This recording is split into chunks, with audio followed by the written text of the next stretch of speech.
Libertarian possibilism was a political current within the early 20th century Spanish anarchist movement which advocated achieving the anarchist ends of ending the state and capitalism with participation inside structures of contemporary parliamentary democracy. The name of this political position appeared for the first time between 1922–1923 within the discourse of Catalan anarcho-syndicalist Salvador Segui, when he said, "We have to intervene in politics in order to take over the positions of the bourgeois." History. During autumn of 1931 the Manifesto of the 30 was published by militants of the anarchist trade union Confederación Nacional del Trabajo. Among those who signed it there was the CNT General Secretary Joan Piró, Angel Pestana CNT, and Juan López Sánchez.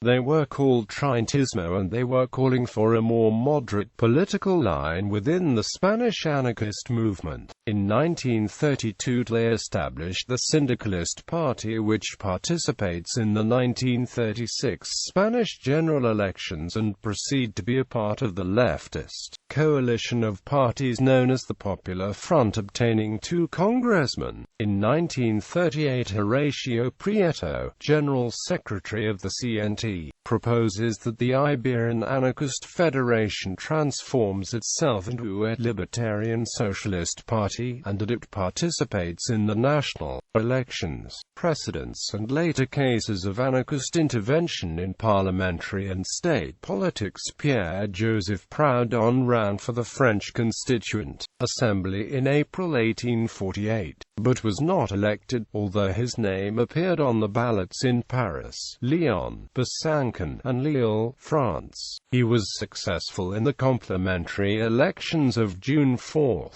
The Catalan politician Francesc Pi i Margall became the principal translator of Proudhon's works into Spanish and later briefly became president of Spain in 1873 while being the leader of the Democratic Republican Federal Party. For prominent anarcho-syndicalist Rudolf Roca, the first movement of the Spanish workers was strongly influenced by the ideas of Pi y Margall, leader of the Spanish Federalists and disciple of Proudhon. Pi y Margall was one of the outstanding theorists of his time and had a powerful influence on the development of libertarian ideas in Spain. His political ideas had much in common with those of Richard Price, Joseph Priestley, Thomas Paine, Jefferson, and other representatives of the Anglo-American liberalism of the first period. He wanted to limit the power of the state to a minimum and gradually replace it by a socialist economic order. Pi i Margall was a dedicated theorist in his own right, especially through book-length works such as La Reacción y la Revolución, Las Nacionalidades,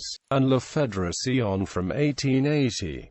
On the other hand, Fermín Salvador was a mayor of the city of Cádiz and a president of the province of Cádiz. He was one of the main propagators of anarchist thought in that area in the late 19th century and is considered to be, perhaps, the most beloved figure in the Spanish anarchist movement of the 19th century. In November 1936 the Popular Front government appointed the prominent anarcho-feminist Federica Montseny as Minister of Health. In doing so, she became the first woman in Spanish history to be a cabinet minister. When the Republican forces lost the Spanish Civil War, the city of Madrid was turned over to the Francoist forces in 1939 by the last non-Francoist mayor of the city, the anarchist Melchor Rodríguez García. In 1950 a clandestine group formed within the Francophone Anarchist Federation called Organization Pensée Bataille, led by the platformist George Fontanes. The OPB pushed for a move which saw the FA change its name into the Fédération Communiste Libertaire after the 1953 Congress in Paris. while an article in Le Libertarian indicated the end of the cooperation with the French surrealist group led by André Breton. The new decision-making process was founded on unanimity. Each person has a right of veto on the orientations of the Federation. The FCL published the same year the Manifeste du Communisme Libertaire. Several groups quit the FCL in December 1955, disagreeing with the decision to present revolutionary candidates to the legislative elections. On 15 to 20 August 1954, the VE Intercontinental Plenum of the CNT took place. A group called Entente Anarchist appeared, which was formed of militants who didn't like the new ideological orientation that the OPB was giving the FCL, seeing it was authoritarian and almost Marxist. The FCL lasted until 1956, just after it participated in state legislative elections with 10 candidates. This move alienated some members of the FCL and thus produced the end of the organization.